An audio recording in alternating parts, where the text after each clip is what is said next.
एक मारवाड़ी था, उसको घूमने का बड़ा शौक था।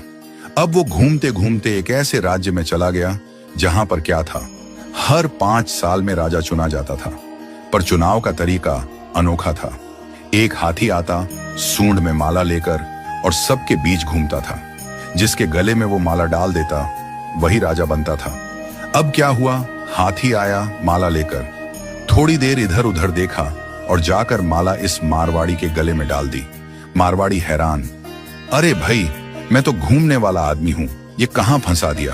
खैर, उसे राजा बना दिया गया, सिंहासन पर बिठाया गया। राजपुरोहित आया, तिलक करते हुए शर्तें सुनाने लगा। भैया, आपको 5 साल के लिए राजा बनाया जा रहा है, लेकिन 5 साल पूरे होते ही आपको यहां से सैकड़ों किलोमीटर दूर एक उफनती नदी के किनारे छोड़ दिया जाएगा। उस नदी में घड़ियाल हैं, मगरमच्छ हैं, जिनकी वजह से आप नदी पार नहीं कर सकते। अगर किसी तरह पार कर भी गए तो उसके बाद आएगा एक गहरा जंगल जिसमें हिंसक जानवर और खतरनाक राहें हैं।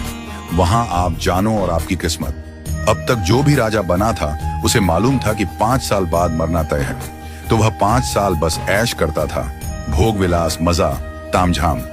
लेकिन यह मारवाड़ी अलग निकला। उसने सोचना शुरू किया, अब मुझे 5 साल बाद क्या करना है।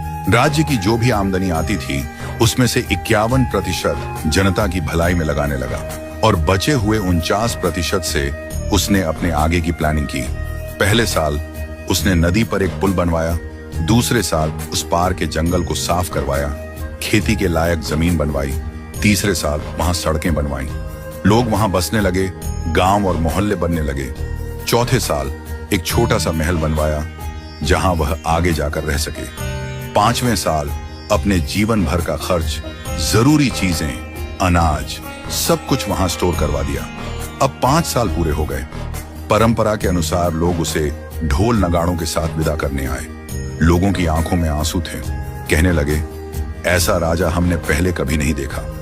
वो राजा था मारवाड़ी, शांत मुस्कान के साथ सबको प्रणाम किया और उस पुल पर चढ़ गया जो उसने खुद बनवाया था। लोग अवाक रह गए। हजारों राजा आए गए, मारे गए, लेकिन यह पहला राजा था जो भवसागर को पार कर गया। कथा का संदेश, हम सभी इस धरती पर सीमित समय के लिए आए हैं। यह जीवन 5 सालों की तरह है। जो इस समय को मौज में घमवा देता है वो अंत में उस भवसागर में गिरता है जहां मगरमच्छ, घड़ियाल, दुख और पीड़ा है।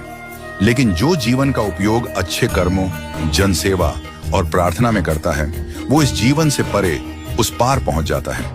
तो आज ही से भवसागर पार करने के लिए अपना पुल बनाना शुरू कीजिए, ताकि जब आपका कार्य